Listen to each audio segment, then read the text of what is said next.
Bonjour à toutes et à tous, bienvenue sur Misscom. Je suis Claire Négrier, révélatrice de personnalité d'entreprise. Pour ceux qui me découvriraient dans cette vidéo, depuis 3 ans et demi maintenant, je crée des vidéos tous les jours ou presque sur la communication et le marketing pour faire évoluer la conscience professionnelle des entrepreneurs, TPE, PME, pour qui la communication va rester un axe indispensable dans le développement et même la pérennité de leur entreprise. Et puis accessoirement, depuis plus de 10 ans, j'accompagne ces mêmes personnes dans leur communication et leur marketing, de la stratégie à l'élaboration des outils en passant par la formation. Nouvelle semaine, nouvelle thématique. Merci Sylvain pour l'inspiration d'ailleurs. Aujourd'hui, on voit jusqu'où aller dans la promotion de son entreprise en termes de support. Parce que effectivement, on peut avoir l'affichage publicitaire, on a aussi le mass média, parce que certaines fois, notamment sur des communications régionales, on peut avoir la radio, les prospectus, les mascottes. Alors, il y a tellement d'actions de com. Finalement, jusqu'où est-ce qu'on peut aller ? C'est ce qu'on va essayer de tenter de répondre aujourd'hui, même si le point est stratégique, et on verra justement d'autres déclinaisons dans la semaine. Et je vous propose vraiment de me donner toutes vos questions en commentaire pour que je puisse les développer au cours de la semaine. Je vais y arriver. Alors, jusqu'où peut-on aller ? Je vais déjà commencer par répondre de but en blanc à la question. On peut aller partout, mais on peut y aller uniquement quand la cible répond et interagit avec nos actions. Il y a 2 poids, 2 mesures, c'est-à-dire qu'il y a à la fois la notion créative. La notion de vos valeurs, etc., qui rentrent en ligne de compte dans la création de vos supports de communication. Alors, je ne reprends pas le schéma stratégique, mais bien sûr que nos choix vont dépendre de l'élémentaire stratégique qu'on y met avant. Pour rappel, et ceux qui n'auraient pas vu les autres vidéos, c'est on détermine un objectif, une cible, un message, et une fois qu'on a ces 3 piliers, on va choisir les supports de communication qui vont pouvoir le mieux répondre à ces 3 axes. Mais effectivement, on peut aussi être créative. Alors c'est là où on a ce qu'on appelle le marketing de rupture qui peut intervenir, c'est de faire de l'humour sur des situations graves, c'est de pouvoir avoir une communication peut-être décalée par rapport à son marché. Je dirais que là, ce sont des partis pris. Alors déjà, encore une fois, la notion de valeur va être grandement intégrée à ce choix-là, parce que si vous avez besoin de sérieux, selon la cible à laquelle vous vous adressez, par exemple en B2B, le B2B est beaucoup plus rigide et beaucoup plus structuré que le B2C, business to business, donc entre professionnels ou business to customers, d'entreprises vers les particuliers. Les particuliers, on voit feu vert, on voit certaines marques qui jouent sur l'humour et ça marche. Par contre, il faut vraiment connaître votre cible. C'est pour ça que c'est très important de la déterminer en amont. Si votre cible est effectivement réactive, alors qu'est-ce qu'on entend par réactive ? Parce que la fuite, c'est une réaction, et on veut certainement pas les faire fuir. L'idée, c'est bien évidemment de trouver des axes qui vont coïncider avec la cible, déjà, donc assez générique et générale de celle que l'on veut, mais également de ses réels clients. Donc le principe, c'est d'aller trouver justement des axes de communication, des façons de s'exprimer qui vont être en rapport à nos cibles et à ce qu'elles attendent. D'accord ? Si elles peuvent attendre je cherche mes mots, je suis navrée. Si elles peuvent attendre des idées qui vont venir les rassurer, mais avec de l'humour, ça va marcher. Si elles ont besoin de quelque chose d'hyper carré et informatif, alors on va rester sur de la communication institutionnelle.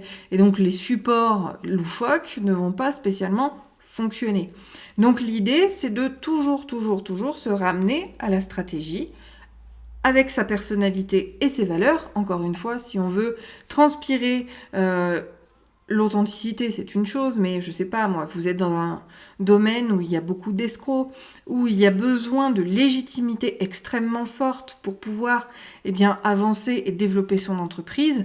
l'humour sera probablement pas le bon axe de communication à avoir et le bon ton à obtenir parce que le besoin de crédibilité sur ce marché-là serait beaucoup trop important et l'humour ne pourrait pas y répondre, ou du moins pas au début. Il y a beaucoup de gens qui se sont lancés, j'en connais même dans mon domaine d'activité, qui jouaient beaucoup sur l'humour, etc. Aujourd'hui, on ne les voit plus après 2 ans, parce que la problématique de ces actions-là, c'est qu'elles vont être très éphémères. Ça va marcher pour un temps, mais les gens se lassent très vite, contrairement à quelque chose d'un peu plus carré et d'un peu plus stable. Donc c'est vraiment à vous de voir, en fonction de qui vous êtes, des valeurs que vous avez, et effectivement des personnes qui sont en face, ce qu'il est possible de faire. D'accord ? Donc ça, c'était le premier point pour pouvoir définir quel support de communication vous allez pouvoir mettre en place. Le deuxième point à voir ensemble, c'est effectivement, donc, en termes de support, et j'aurais pu le mettre au pluriel, il y a pléthore de choses à faire, d'accord ? Mais là encore, il faut que votre support rencontre votre cible. Donc il est là encore indispensable de choisir et de sélectionner des supports de communication qui vont vous permettre de rentrer en contact avec les gens. Sylvain, dans la question que tu as posée, tu as parlé par exemple d'une mascotte. La mascotte, elle va être intégrée uniquement sur certains pans d'activité, sur certains domaines, parce qu'elle ne peut pas marcher pour tout le monde. Elle ne sera pas, justement, ça reste quelque chose d'humoristique, donc elle ne répondra pas aux besoins d'animation qu'elle représente vis-à-vis de certains marchés et de certains secteurs. Également, j'ai envie de vous dire, si vous faites des plaquettes, mais que au final, c'est pour les distribuer en boîte aux lettres sur un... Je sais pas, je prends Saïda par exemple. Une plaquette ou un flyer, parce qu'aujourd'hui c'est le format surtout. Le format flyer que tu distribuerais en boîte aux lettres autour de chez toi, par rapport à ton activité de développement personnel, c'est pas cohérent vis-à-vis du marché, des attentes des consommateurs. Qu'on puisse avoir des clients qui sont intéressés pour avoir une petite fiche récap, on peut donner des outils à l'intérieur même de la communication avec les clients, mais c'est pas de la communication promotionnelle. Et donc dans promotion mise en avant, je vous le rappelle, vous avez le devoir de faire des choses qui vont à la fois vous mettre en valeur, vous et votre activité, mais surtout répondre aux interrogations, aux freins, aux leviers de votre audience pour pouvoir, les persuader que vous êtes la bonne personne. Là encore, si on part sur des choses qui sont dans la rupture, comme je le disais, vis-à-vis de l'humour, par exemple, ça peut marcher, mais on a plus, du coup, un effet de bad buzz que de buzz tout court. Et l'idée, c'est vraiment de maximiser ses actions, vous le savez. Donc ça aussi, c'est un point très très important sur le choix de ses supports. On ne va pas non plus laisser libre cours à sa créativité parce qu'il faut qu'il soit efficace. Faire un truc juste pour le fun, si vous avez beaucoup de fric acheté par les fenêtres, allez-y, il n'y a pas de souci. Par contre, l'idée, c'est que votre communication soit efficace vis-à-vis des attentes et des objectifs que vous avez fixés. La troisième chose sur laquelle j'aimerais revenir, parce qu'on l'a déjà vu, mais comme ça j'insiste un petit peu, jusqu'où peut-on aller dans la promotion de son entreprise ? Donc comme tu l'as dit Sylvain, tu m'as parlé d'affichage publicitaire, de prospectus, de radio, de mascotte. Justement, on a tendance à avoir pléthore d'outils, pléthore de choses à mettre en place. Moi j'ai envie de vous recentrer, ne choisissez que 2, 3, grand maximum 4 actions par objectif. Et surtout, menez-les jusqu'au bout. C'est essentiel. On ne va pas lancer un truc, lancer autre chose, lancer le troisième, lancer le quatrième d'affilée, parce qu'on va être le contraire de ce que l'on souhaite dans cette communication en termes de crédibilité et en termes d'efficacité. Si je communique... Alors, là encore, ça dépend. Le support, si on fait des redites de partout comme ça clignote dans tous les sens. Vous savez, ces sites web d'il y a 20 ans, maintenant, où il y avait plein de trucs qui clignotaient et plein d'animations de partout, on ne savait plus où donner de l'œil et puis du coup, on fuyait ce type de site. Ce type de communication, elle est toujours à proscrire aujourd'hui dans son entreprise parce qu'elle ne vous servira pas. L'idée, c'est vraiment de non pas faire du cross-canal, c'est-à-dire du bis repetita sur des supports différents, mais d'accompagner les gens sur le parcours d'acquisition. Ça commence par un objectif de notoriété, puis un objectif de crédibilité, puis un objectif effectivement de passage à l'action. Et ce passage à l'action, c'est jamais forcément de la vente. La vente, elle vient beaucoup plus tard. Dans le tunnel d'acquisition, la création de confiance, elle va être indispensable. Je vous rappelle qu'il y a eu une semaine dédiée à ce tunnel d'acquisition qui pourrait être très intéressant à reprendre dans ces moments-là.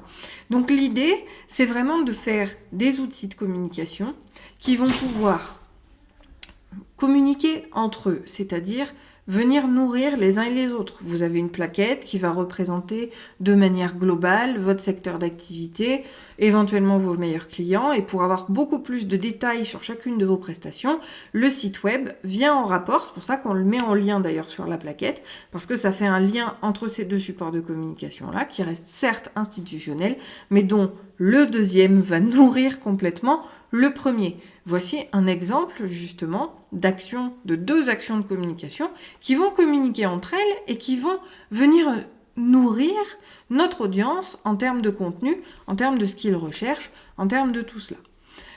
Vous pouvez également avoir, alors je vais essayer de trouver une autre idée de support, trouvez-vous des supports également qui vont pouvoir vous permettre d'aller plus loin dans la relation. Un exemple, on a parlé d'opt-in, d'accord, le fameux comment se construire une communauté finalement, parce que l'opt-in c'est pas uniquement par email, hein, ça peut être très bien, vous le savez. Moi j'adore le détournement de support et je crée des opt-in, notamment vers des groupes Facebook. Ce qui fait que du coup, on a une communauté qui est plus facilement accessible vis-à-vis de Facebook. Bref, je ne vais pas vous refaire un cours sur la création de communauté, mais l'idée, là encore, ça va être de pouvoir nourrir cette communauté. La communauté, quand elle rejoint un groupe, quand elle rejoint une mailing list, elle s'attend toujours à avoir des contenus qui lui sont spécifiques et pas uniquement du bis repetita de ce que vous pourriez faire sur les réseaux sociaux. Alors, ça peut s'intégrer, oui, mais il le faut en plus. Donc, là encore, il y a un travail de contenu à faire pour vous permettre d'approfondir les choses et d'aller un petit peu plus loin à chaque fois vis-à-vis de cette relation. Vous pouvez, encore une fois, vis-à-vis de vos objectifs, là encore, jouer sur différents supports. Mais toujours mener une action de A à Z. Et là, je vous rappelle et je vous ramène il y a quelques semaines en arrière, où on a revu justement comment ça se passe. C'est pas compliqué sur votre rétro-planning. Vous avez mené l'action, c'est-à-dire défini objectif, cible, message, choix des supports. Chaque support, vous allez définir grâce au tableau des cibles, notamment, et des attentes consommateurs, vous aurez défini les différents messages que vous voulez relayer. Mais peut-être que sur un certain plan, vous aurez un message, notamment par mail. L'email est quand même assez probant pour ça. L'email vous permettra de venir travailler sur l'aspect économique des choses. Donc vous pourriez mettre des promotions en place, vous pouvez mettre des tarifs early bird, vous pouvez jouer sur la notion tarifaire. Sur les réseaux sociaux, puisque c'est plus vitrine, vous allez plutôt jouer sur le développement notoriété, à la fois de l'entreprise ou du produit, mais on va communiquer plutôt sur des leviers en termes de notoriété et de développement de qualité perçue. Donc là, on est aussi dans l'affectif. On va avoir sur chacune de ces actions, parce que finalement un gros objectif va effectivement avoir plusieurs sous-objectifs, en fin de compte, chaque support de communication créé vis-à-vis d'un objectif va répondre à des sous-objectifs différents pour mener à bien, jusqu'au bout, le client à nous considérer comme la bonne personne pour répondre à son besoin. Et c'est là véritablement qu'on va trouver les bonnes actions à faire. Multiplier les actions ne sert à rien si ce n'est à se décrédibiliser. Là encore, plus on est de partout, plus on affiche des choses qui sont souvent similaires en plus, parce qu'on ne fait pas ce travail-là de différenciation. Résultat des courses, on casse notre crédibilité et c'est ce qu'il ne faut surtout pas faire. Donc moi, je vous invite à réduire vos nombres d'actions en fonction des objectifs que vous en avez pour les garder les plus efficaces possibles. Je vous propose de voir la suite de l'émission, enfin la suite du sujet dans les prochains jours. Donc demain, on fait l'émission de mardi. Et jeudi, on reprend jeudi normalement. Je vous souhaite une très bonne journée, un très bon appétit. Si vous avez des questions, notez-les en commentaire surtout. Sinon, vous pouvez aussi me les envoyer en message privé sur la page Facebook, sur mon profil ou à claire@misscom.fr pour pouvoir me permettre d'y répondre dans les futurs sujets. Je vous souhaite une très bonne journée, un très bon appétit et je vous dis à demain. Bye!